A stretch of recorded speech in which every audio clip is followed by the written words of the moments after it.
அஸ்ஸலாமு அலைக்கும் வரஹ்மத்துல்லாஹ். அல்ஹம்துலில்லாஹ் அல்ஹம்துலில்லாஹி ரப்பில் ஆலமீன் வஸ்ஸலாத்து வஸ்ஸலாமு அலா ரசூலில் அமீன் நபீனா முஹம்மத் வ அலா ஆலிஹி வ ஸஹ்பிஹி அஜ்மஈன். அன்பார்ந்த சகோதரர்களே, அல்லாஹ்வுடைய பேரருளால் அவனுடைய அருள் வளமிக்க ரமலானுடைய மாதத்திலே லுஹர் தொழுகையை முடித்துவிட்டு நாம் எல்லாம் அவனுடைய வார்த்தைகளை செவியேற்பதற்காக இங்கு அமர்ந்திருக்கிறோம். எல்லாம் அல்ல அல்லாஹு ஜல்லஷானு தஆலா நம் அனைவருக்கும் அவனுடைய மார்க்கத்தை புரிந்து அதன்படி நடப்பதற்கு அருள் செய்வானாக. இந்த ரமலான் தொடர் உரை நம்முடைய ஒழுக்கத்தை, நம்முடைய பண்பாட்டை எப்படி நாம் சீர்படுத்திக் கொள்வது, அதற்கான ஒரு நற்பயிற்சி தர்பியாவுடைய காலம்தான் இந்த ரமலானுடைய மாதம் என்று நாம் இந்த தொடர் உரையிலே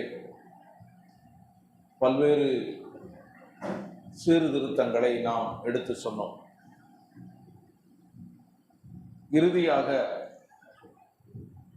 தொழுகையை பற்றி நாம் பேச வேண்டும் என்பதற்காக நேற்று மற்றும் இன்று இந்த 2 நாளை நாம் ஒதுக்கியிருக்கிறோம். இன்றோடு இந்த வகுப்பு நிறைவுக்கு வருகிறது. அல்ஹம்துலில்லாஹ். நாளை நமக்கு பல்வேறு பணிகள் இருக்கின்றன. ஃபித்ராவுடைய விநியோகம் இருக்கிறது. இன்னும் யாரெல்லாம் ஃபித்ராவை கொடுக்காமல் இருக்கிறார்களோ அவர்களெல்லாம் விரைந்து ஃபித்ராவை கொடுக்குமாறு உங்களை அன்போடு கேட்டுக்கொள்கிறோம். அப்போ தான் சீக்கிரம் நம்மள்கிட்ட என்ன வந்திருக்குது, என்னத்தை கொடுக்கலாம் அப்படிங்கிறத நாம் முடிவு பண்ண முடியும். நீங்கள் அந்த ஃபித்ரா கொடுக்குறத கடைசி வரைக்கும் நீங்கள் தாமதப்படுத்திக்கிட்டு இருந்தீங்கன்னு சொன்னால் ஒன்றுமே செய்ய முடியாது. அந்த ஃபித்ராவை எப்படி விநியோகம் பண்ணுறது என்பதை கூட நாம் யோசிக்க முடியாத ஒரு நிலைமை வந்துடும். அதனால் முன்கூட்டியே இதை என்ன செஞ்சிடணும், கொடுத்துரும். எனவே இதுவரை யார் ஃபித்ரா கொடுக்காமல் இருக்கிறார்களோ அவர்கள் விரைந்து ஃபித்ராவை செலுத்துமாறு உங்களை அன்போடு கேட்டுக்கொள்கிறோம். நேற்றைய அமர்வில் இந்த அத்தையாத்தினுடைய இருப்பை பற்றி நம்ம பார்த்தோம். அத்தையாத்து இருப்பில் 2 விதமான அமர்வு இருக்கிறது. ஒன்று, எந்த இருப்போடு தொழுகை தொடர்கிறதோ அந்த இருப்பு, அதற்கு எடை இருப்பு என்று சொல்லுவாங்க. எந்த இருப்போடு தொழுகை நிறைவு பெறுகிறதோ அது கடைசி இருப்புன்னு சொல்லுவாங்க. 2 ரக்காத்து தொழுகைகளுக்கும் அத்தையாத்து இருப்பு என்பது கடைசி இருப்பு தான். இதை நீங்க மனசுல வச்சுக்கணும். ஏன்னா அந்த இருப்போடு தொழுகை முடியுது என்பதனால். அப்போ எடை இருப்புல நாம எப்படி இருக்கணும்? இடது பாதத்தின் மீது அமர்ந்து வலது பாதத்தை நட்டி வைத்துக் கொள்ள வேண்டும் அப்படின்னு நம்ம சொன்னோம். அப்படி நட்டி வைத்துக் கொள்ளும் போது நம்மளுடைய விரல்கள் கிப்லாவை முன்னோக்கி இருக்கிற மாதிரி அமைத்துக் கொள்ளணும். சிலருக்கு அது முடியாது, அந்த கால்கள் விரல்கள் விளையாது, சிலருக்கு முடியாது. அப்படி முடியாதவர்கள் பிரச்சனை இல்லை. அவங்க எப்படி எந்த அளவுக்கு அதை அவங்களுடைய கால்களை வைத்துக் கொள்ளணும் அப்படி வச்சுக்கிடாங்க. முறை என்ன அப்படின்னு சொன்னா இதுதான் முறை.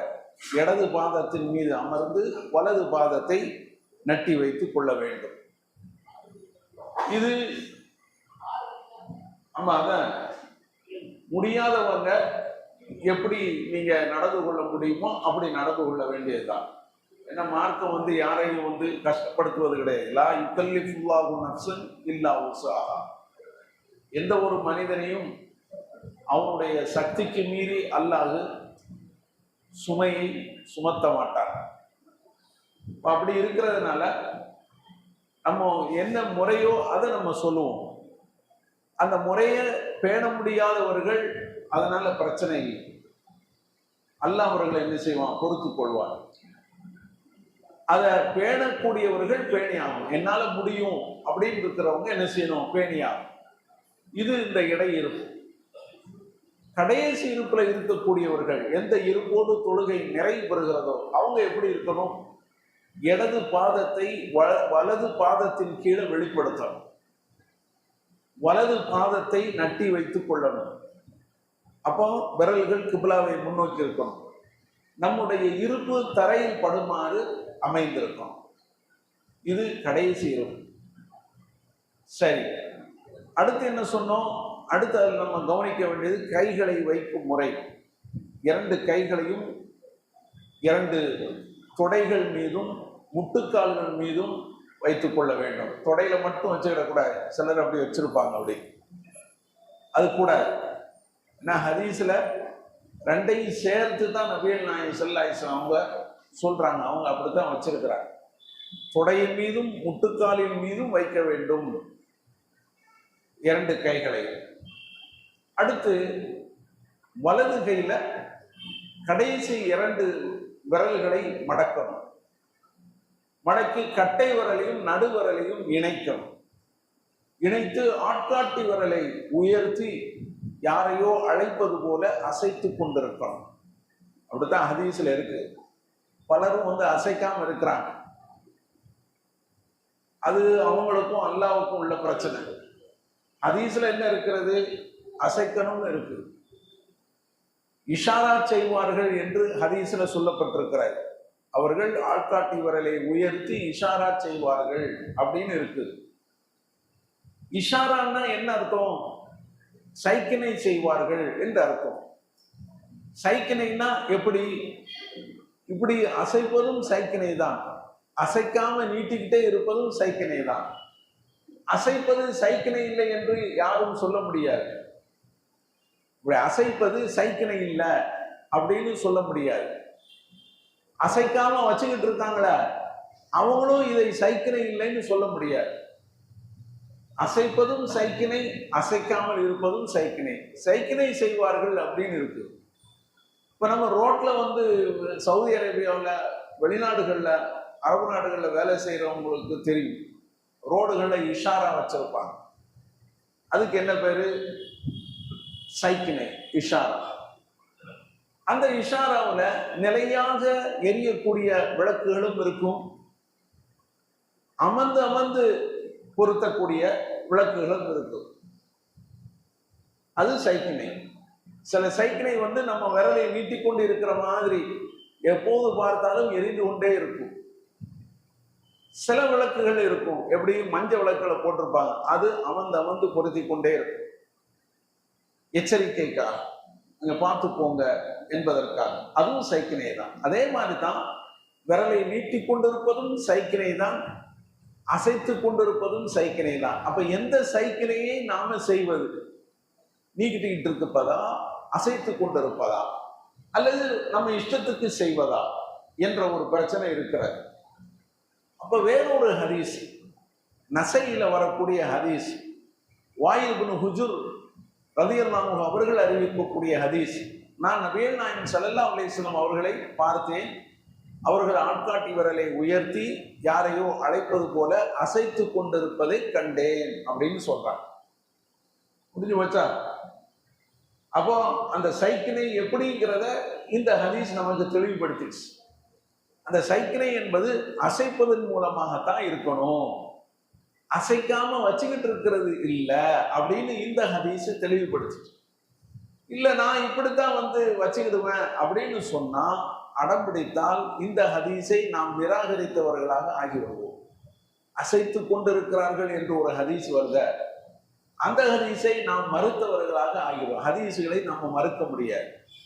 அந்த ஹதீஸை என்ன செய்ய, அப்போ அந்த ஹதீஸின் பிரகாரம் நாம அசைத்து கொண்டிருந்தால் இஷாரா செய்வார்கள் என்ற ஹதீஸை நாம ஏற்றுக்கொண்டவர்களாக ஆகிவிடுவோம்.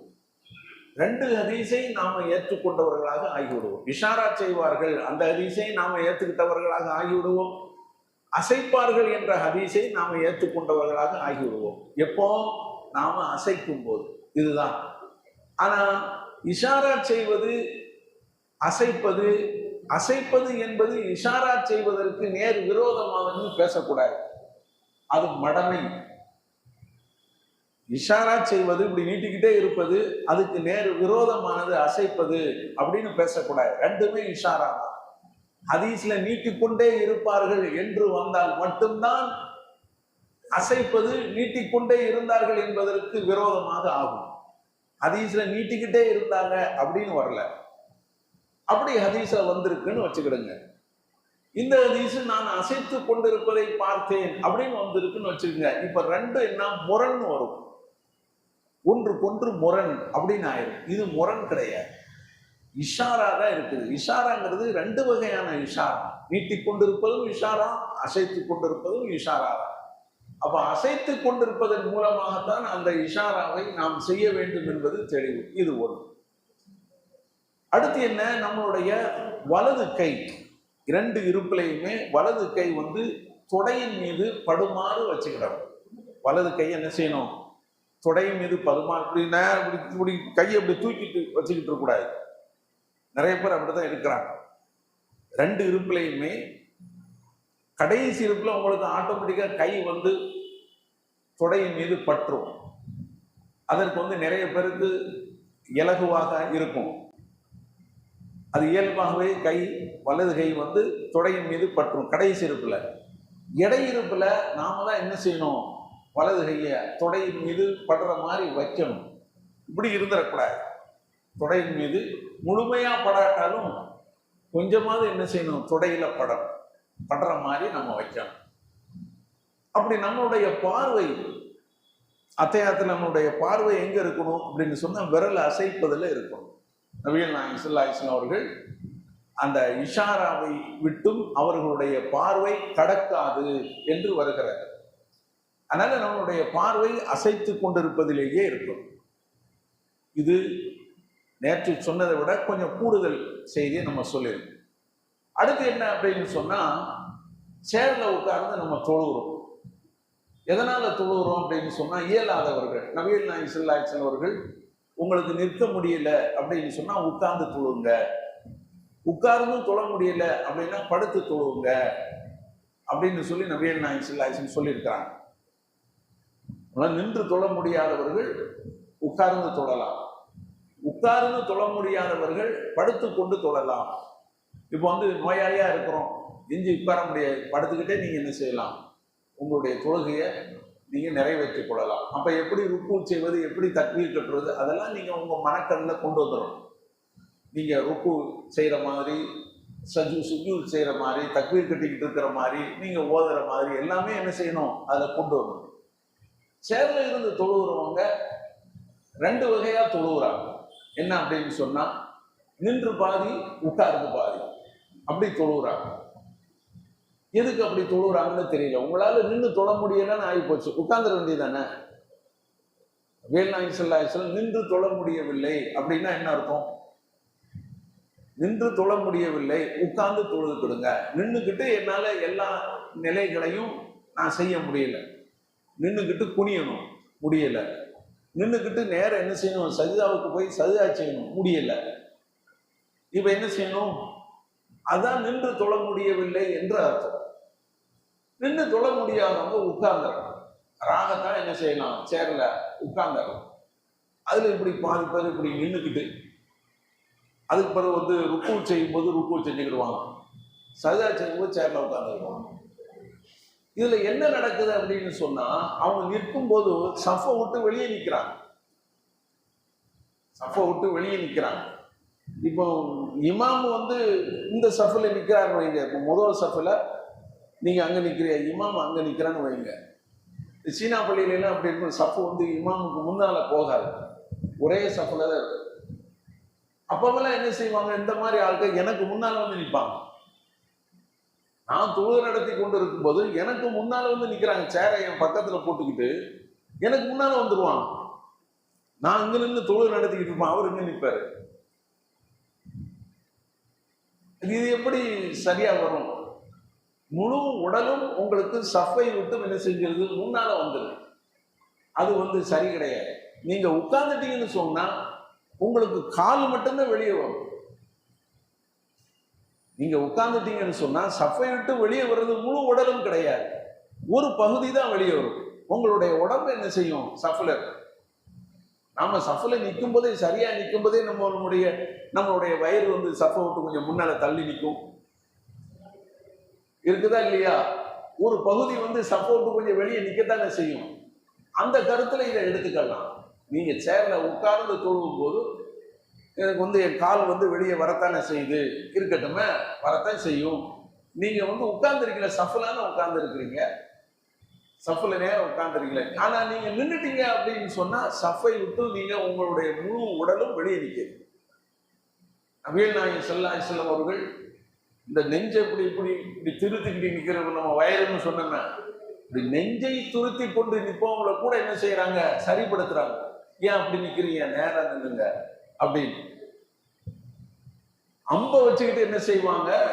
வில்ல வந்து அம்பு இருக்குல்ல, அந்த அம்பை கொண்டு வந்து நேர சரிப்படுத்துவாங்க சஃப. நபிகள் நாயகம் ஸல்லல்லாஹு அலைஹி வஸல்லம். அப்போ ஒரு ஆள் இப்படி நெஞ்சை அப்படி திருத்திட்டு நிற்பாரு, உள்ள போகும் என்று சொல்றாங்க. ஆனா நீங்க சேர்ல இருந்து தொழுகிற ஆளுக்கு என்ன செய்யறாங்க? சஃபை விட்டு முன்னால வந்து நின்றுக்கிட்டு அவங்க தக்பீர் கட்டி நின்றுட்டு இருக்கிறாங்க. அந்த நிலைமை உங்களுக்கு எதுக்கு வேணும்? உங்களுக்கு நின்று எல்லா ருக்கு சுஜூதையும் செய்ய முடியாது. சஜா செய்ய முடியுமா உங்களால? நின்று உண்டு நேரம் சஜாவுக்கு போக முடியுமா? முடியாது. நின்று தொழ முடியாத ஆட்கள் நீங்க என்ன செய்யணும்னா அல்லாஹ்னு உட்கார்ந்துருது. உங்களுக்கு வந்து எந்த பிரச்சனையும் கிடையாது. அல்லாஹ் உங்களை கேள்வி கேட்க மாட்டான். நீ என்ன உன்னால பாதி நிற்க முடியுமில்ல, நீ நிற்கத்தானே செய்யணும் அப்படிலாம் கிடையாது. நின்று தொழ முடியல, நான் உட்கார்ந்து. இது ஒண்ணு. அடுத்து சேர்ல உட்கார்ந்து தொழுறவங்களுடைய முறை எப்படின்னா ஒவ்வொருவரும் ஒவ்வொரு ஸ்டைலா தொழுகிறாங்க. சேர்ல இருந்து தொழுகிறவங்க எதுவும் செய்யணும், தனியா தொழும் போதா? ஏன் அது நீங்க தொழணும்? அதுதான் நான் கேட்கிறேன். தனியா தொழும்போது கூட, தனியா தொழும்போது உங்களுக்கு எந்த பிரச்சனையும் வராது. நீங்க முன்னால நிற்பீங்க, அது ஒரு பிரச்சனையும் வராது.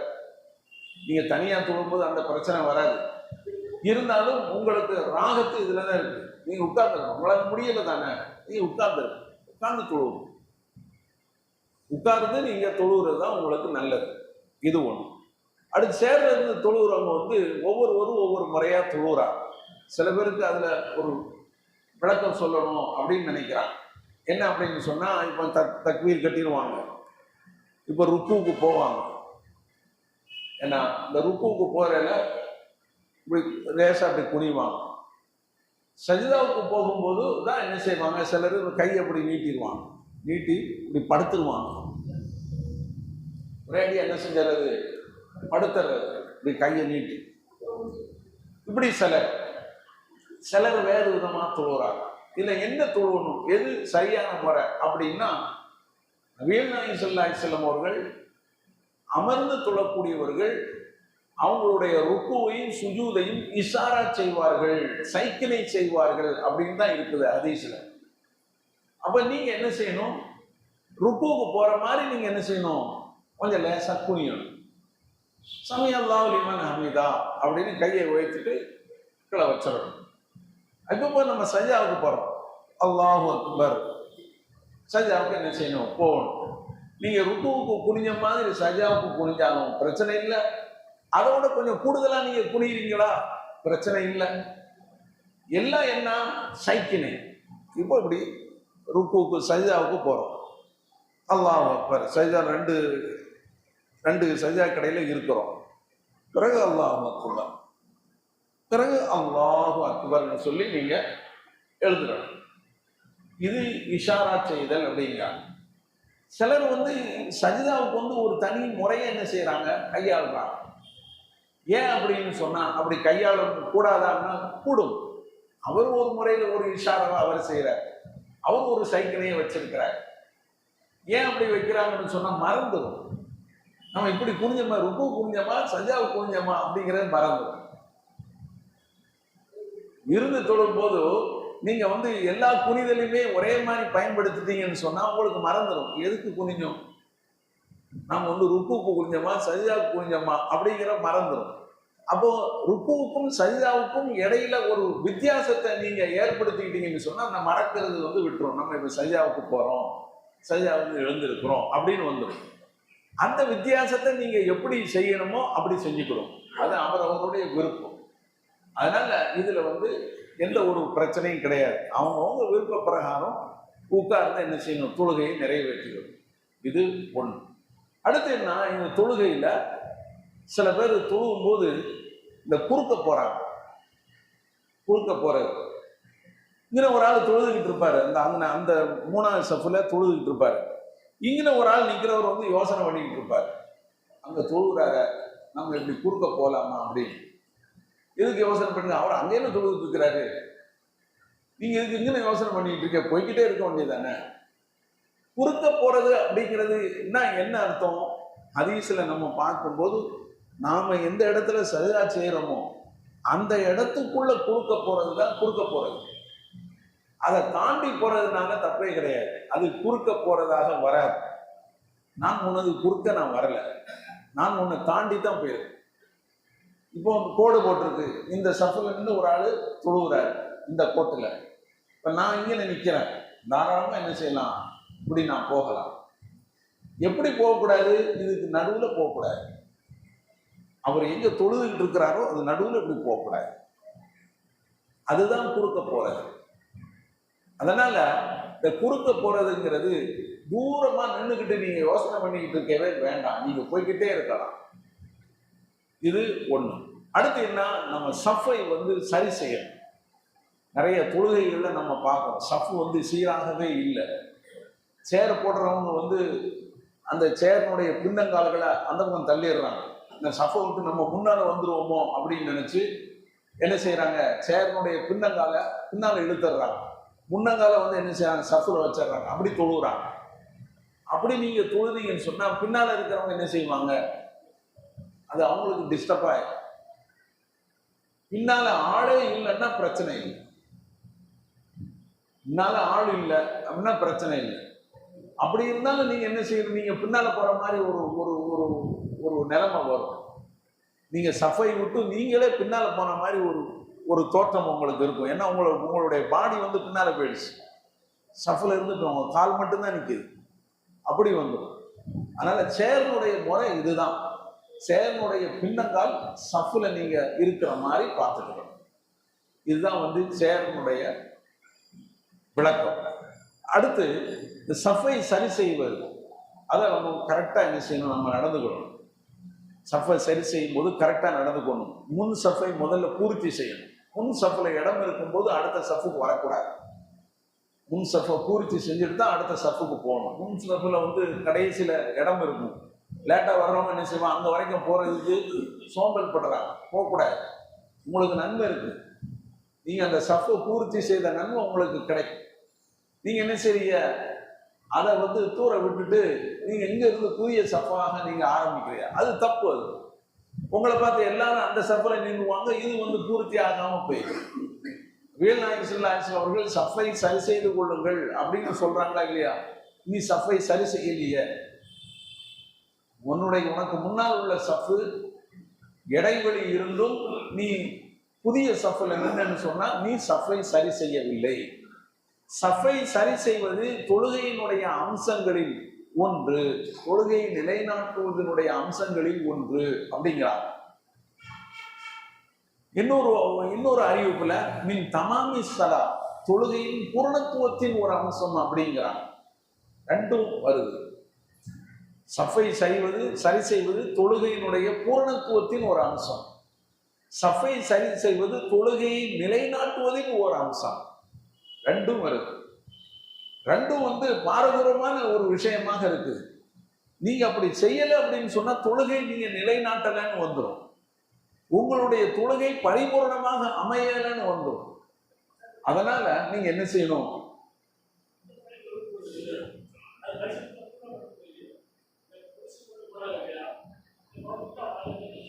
அந்த பக்கம் அதெல்லாம் நீங்க பார்க்கணும்.